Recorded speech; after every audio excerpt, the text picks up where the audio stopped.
તો પાકિસ્તાનને સાથ આપનાર તુર્કીને વેપારના મોરચે ફટકો પડ્યો છે। તુર્કીથી આવતા તમામ ફ્રૂટનો વેપારીઓએ બહિષ્કાર કર્યો છે। વેપારીઓએ તુર્કીના સફરજન વેચવાનું બંધ કર્યું। તુર્કીના એપલની જગ્યાએ કાશ્મીરના સફરજનનું વેચાણ વધ્યું છે। તુર્કીથી કોઈ પણ ફ્રૂટની આયાત નહીં કરવા વેપારીઓ મક્કમ છે, કારણ કે ભારત અને પાકિસ્તાનના તણાવની વચ્ચે અઝરબૈજાન અને તુર્કીએ પાકિસ્તાનને સમર્થન આપ્યું હતું અને તેના જ કારણે હવે તુર્કીથી આવતા જે પણ સફરજન છે કે કાર્પેટ છે તેના વેપારીઓ તેનું બોયકોટ કરી રહ્યા છે। ખાસ આપણે ગ્રાફિકના માધ્યમથી સમજાવી રહ્યા છે કે ભારત અને તુર્કી વચ્ચે દરેક મહિને કયા વર્ષમાં કેટલું આયાત નિકાસ થતું હોય છે, મિનરલ ઓઇલ અને ઈંધણની નિકાસ કરવામાં આવે છે।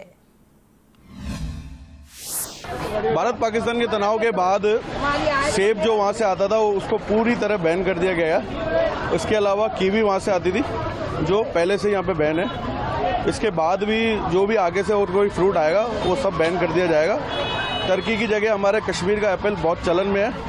कई सालों से वो पिट रहा था, लेकिन अब उसको भी फ़ायदा मिलेगा और भारत पाकिस्तान तनाव के बीच जो भी फ्रूट वहाँ से आते थे उन सबको बैन कर दिया गया।